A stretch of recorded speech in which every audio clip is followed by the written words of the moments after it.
Welcome to Trending in Education. Mike Palmer here. I'm here to get you hyped, get you ready for our live session that will be happening as part of South by Southwest EDU on March 4th. We'll be kicking off the podcast stage down there at South by Southwest EDU in style. I won't be alone. I'll be joined by three fellow panelists, all of whom have appeared on Trending in Ed over the years. So for today's episode, I'm going to be providing you with some background and highlights about each of our guests, and you'll have a sense of what you're walking into. And then we're going to have an amazing session kicking off March Madness, talking about all that's new and emerging in the world of education these days. We'll pick that all up in a minute. Before we do that, I want to welcome back to the show my co-host for today's conversation, Nancy. Nancy, welcome back to Trending in Education.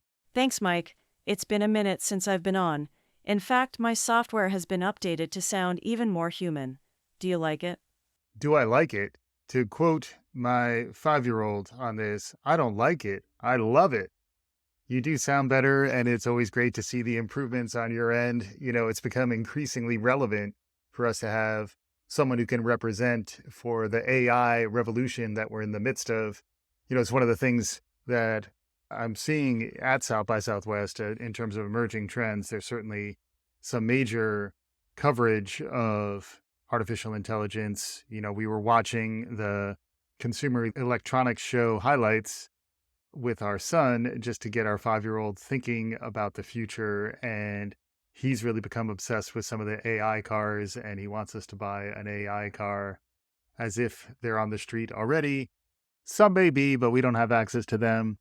It's fun to think about the future, but, you know, it does require us to keep reorienting ourselves, keep adjusting our mental models, our frameworks, so that we can keep up with what's emerging around us. My first guest, who I want to talk about, she first appeared on Trending in Ed way back in August of 2017, in our early days, still within our first year's run. At that time, it was on a podcast spinoff we were working on called The Citadel, where we would break down what was new and notable from Game of Thrones. I'm talking about my wife, Dr. Robin Naughton. Let's hear a little bit of her first appearance on the show here. So I am joined by a special guest on The Citadel today, Robin Naughton. Welcome, Robin. Hi, welcome. Thank you, Mike. Glad to be here. Yeah, glad to have you. Robin holds the esteemed position of being my viewing partner / binge buddy. Yeah, and we've had many a paired viewing of many an entertainment show. We've both binged and partnered in our viewing, right? Yes.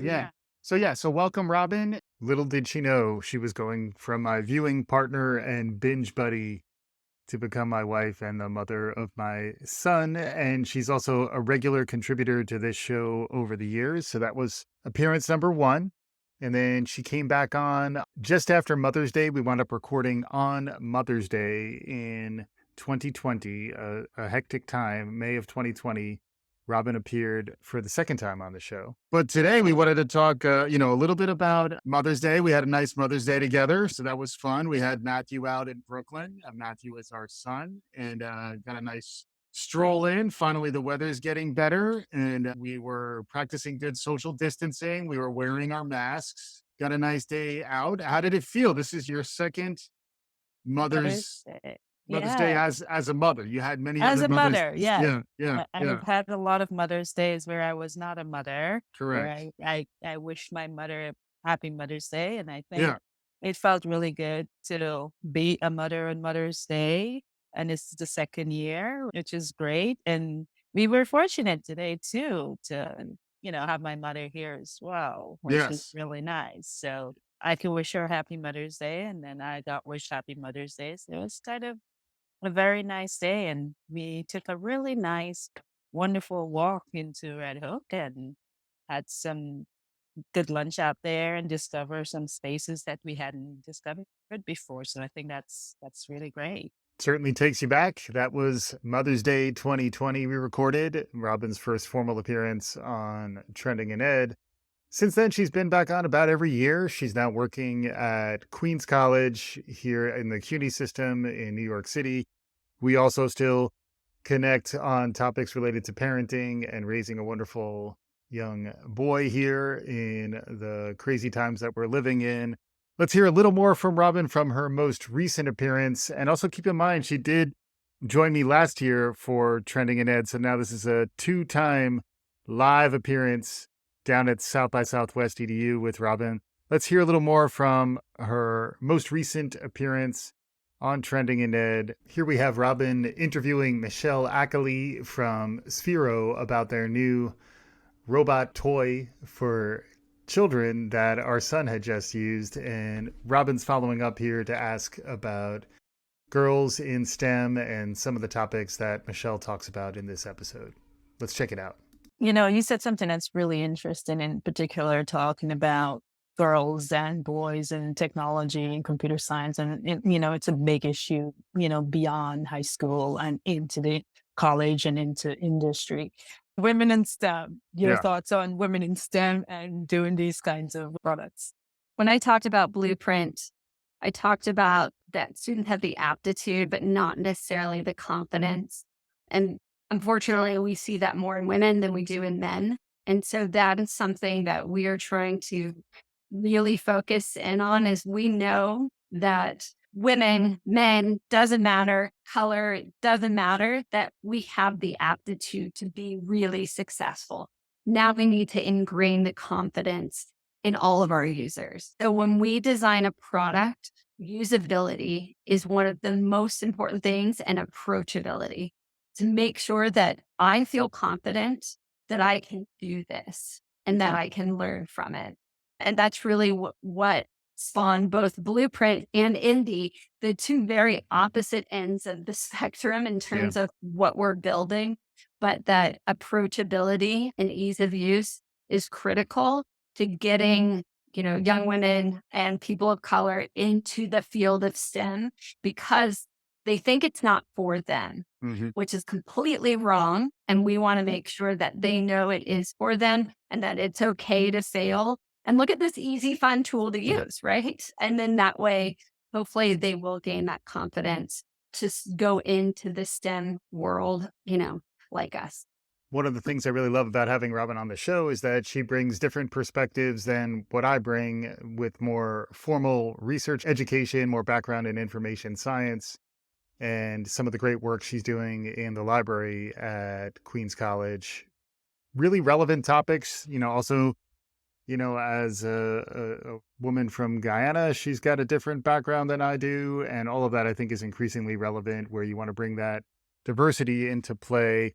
Nancy, any thoughts on Robin's appearances over the years? Robin is amazing. Despite the fact that you try to create conflict and drama between us, she's a great guest and a kind and patient woman to put up with your shenanigans.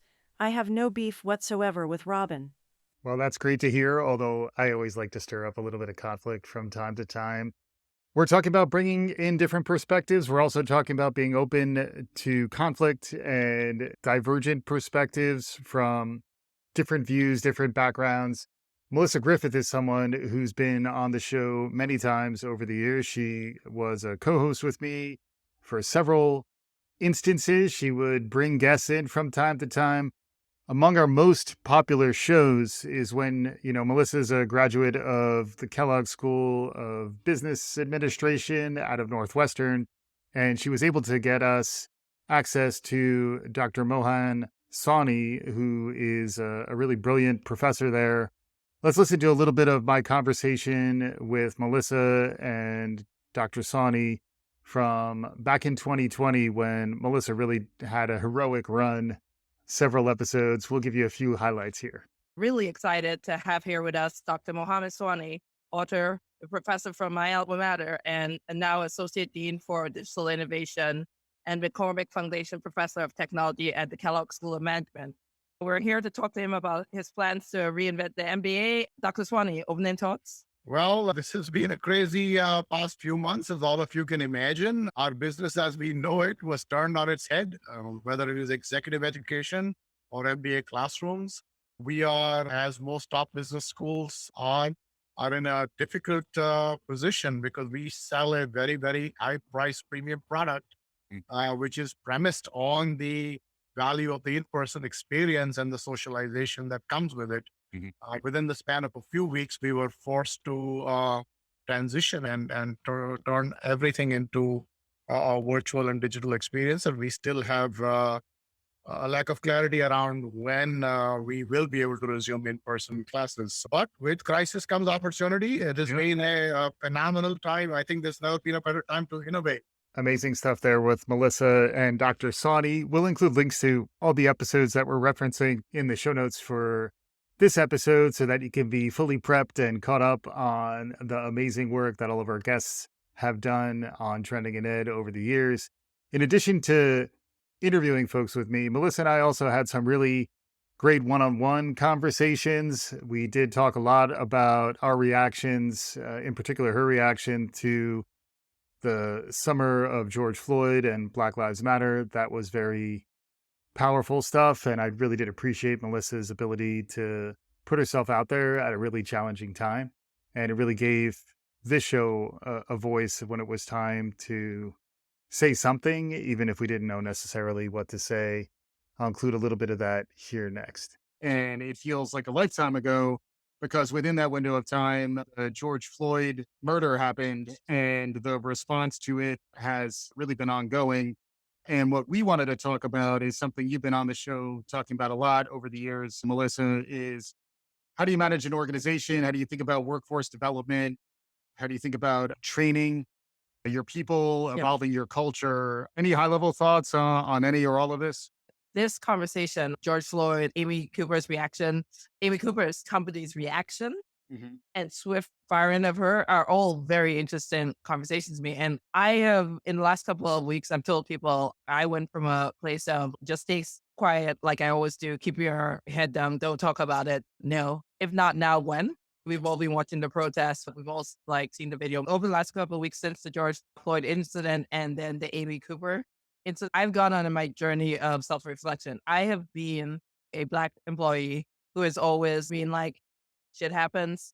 It's a journey. We're in progress. Like, let's keep going I need to educate myself better. I felt personally that I needed to be educated more on American history. And so I've done a lot of reflection over the last year because I really wanted to have a voice in this conversation finally. After years of just wanted to remain silent, I wanted to have that voice. And so they're fundamentally, I think a lot of people know this, right? But for the people who are like me that don't know this, right? I feel compelled to say something. The world is not fair. We all want to live in a very equitable world. I have for years been in America. I've done well since I've moved to America. I hang around very evolved white people in America, and I feel like I live in a utopia that does not exist for most Black Americans in America. And I think we have to unpack that because I think what America has had that I have not had to suffer through is systematic racism. And that is a real thing. And to think through 400 years of slavery and dealing with the impacts of slavery is a hard thing to go through. And everyone is like, well, it's over now. Can't you guys forget it? And can't you be done with it? And I will confess, I've had that feeling too. What most people I don't think realize is that Black Americans, it's not that the world is not fair and equal right now. It's that they're not starting from the same place as the rest of the world. And I think that's what we have to address in corporate America is that for years, wealth has been held back from Black Americans because they move into a neighborhood and the property value goes down and then they zone it and they've had white only issues. Properties have been taken away from them. When land was being distributed, they didn't get it. There's so many factors that I encourage people to get informed about because it's very good for all of us, including myself, to say, yeah, life is fair. Just work hard and you'll get there. It's another thing to see that. And then on top of that, to have the biases that are still put on them where cops are coming into their neighborhood to protect and serve, but all they're doing is killing them. I think it's too much for a world to brave. And I think now's the time to have this conversation about what can be done. I always love getting Melissa on the show. She's very candid and is willing to say things that other folks frequently aren't willing to, which I think really elevates the conversation. And I look forward to bringing her down with us at South by Southwest EDU. Also, she was supposed to come with me back in 2020 when we were first going to appear on the podcast stage in 2020, right before the pandemic hit, and we wound up not going because the conference was canceled. Was a crazy time then. It's great to have stayed in touch with her over the years. She's also provided really great perspective on things like the Meeker report that Mary Meeker was putting out for years. We've got her on several of our Gartner Hype Cycle breakdown episodes, Consumer Electronics Show. You know, she's just a fresh perspective. She's doing really interesting work in a leadership position at Kaplan over the years, understanding finance, strategy, and really where the future of education is going. It's always great to get her on. And as if that's not enough, we're going to have the two of them down there. We're also going to have our 5-year-old with us. He was a hit in the expo hall as a 4-year-old. So we're going to bring Matthew back one more time and unleash him on the exhibitors in the expo hall, which is always a lot of fun. Folks perk up when they see a youngster out there. It kind of reminds them of what we do in education. But then the other really headliner that we're going to get is one Beth Rudden. And Beth has been on the show 3 times in a relatively short period of time. When we first spoke, it was just prior to when ChatGPT 3.5 came out from OpenAI. Beth had a little bit of inside intel on that, and we were excited to get some of her perspective on that. Then ChatGPT came out, the world changed, and I had to get Beth back on. So we had her on in rapid succession. I think she's the fastest track ever to a trending in ed refrigerator magnet. Let's play a little bit of my conversation with Beth here. Beth Rudden will be joining us. Beth is the CEO and chairwoman of Bast AI. She's been on the show a handful of times in a relatively short order, and that's partly because the world of AI has been kind of exploding around us in good and bad ways. Beth, welcome back to Trending in Education. Michael, it's so good to be back. Thank you for having me. It's amazing to have you, and you have been busy. You have a new book out, which is called AI for the Rest of Us, which is really building on some of the conversations we had before, where how can we make this stuff accessible? How do we get it so that folks can actually lean in rather than check out to the really amazing and confusing and scary world around us? Can you catch us up on what's been going on in your world and maybe as a jumping off point, why you wrote the book? And we can take it from there. The book was definitely a labor of love. Phaedra and I, we started some of the very first trustworthy AI Center of Excellences. And, you know, as we have been going around the world ever since 2018, 2019, when we started these things, we're not hearing the same voice or the same narrative that we're offering in the book. And the narrative is pretty simple. We know that AI will impact every single human on earth, every industry, every role, every job. So if we want a representative sample of humanity using, building, growing, training, understanding AI, we need 1.6 billion people. So we are far short. And so what we intended with the book is a rallying cry of getting people to understand that AI is something that everybody can access. Everybody right now has access to AI.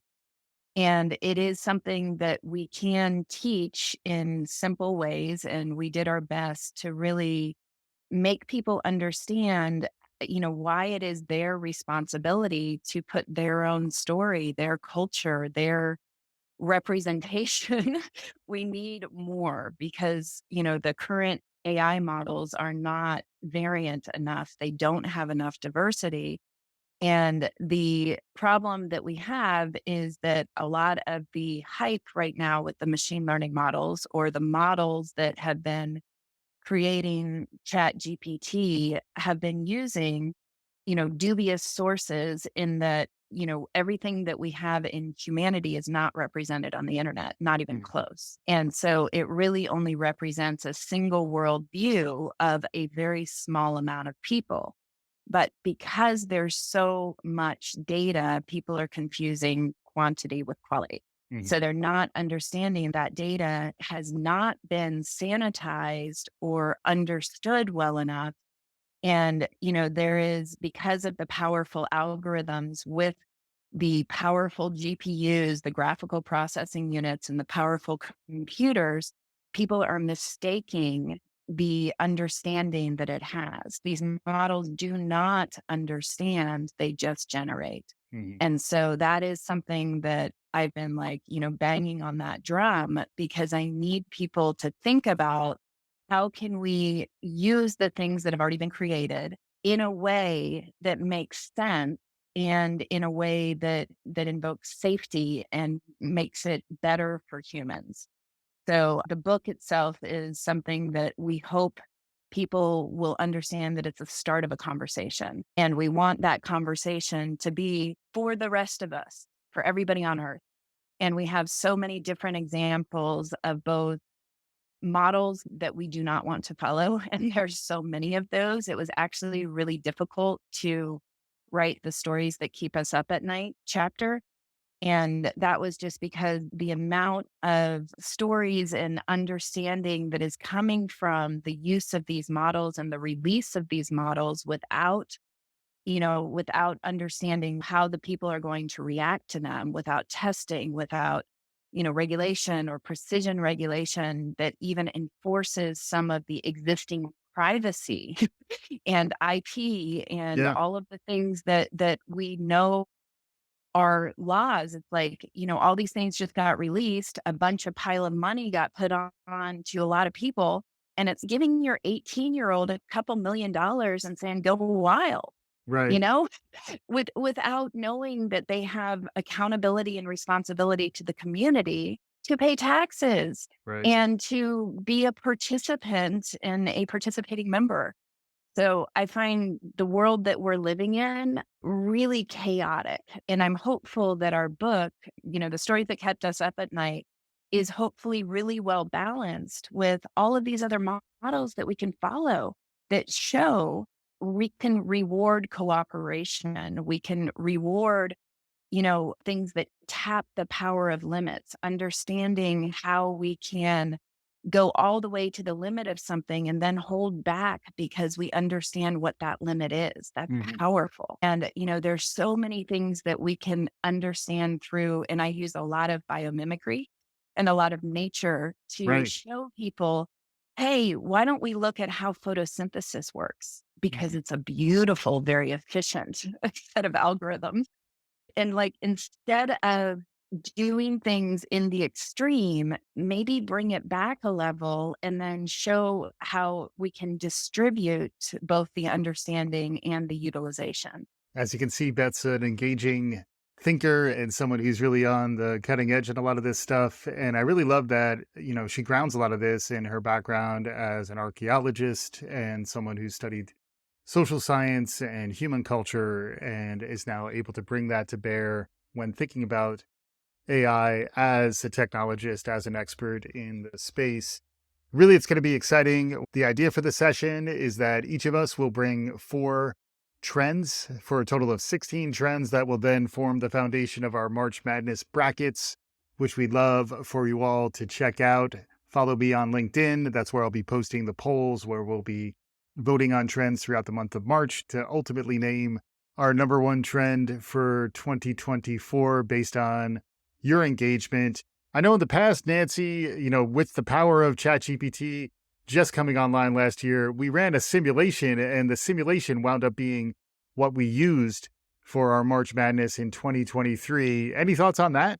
Well, first off, I want to say it's an honor to be on a podcast representing such range of perspectives from higher ed and user experience from Robin, enterprise strategy and vision from Melissa, and deep expertise in AI with all its risks and opportunities with Beth. All you need is for me and your 5-year-old to round out the perspectives we can bring to bear on the future of learning.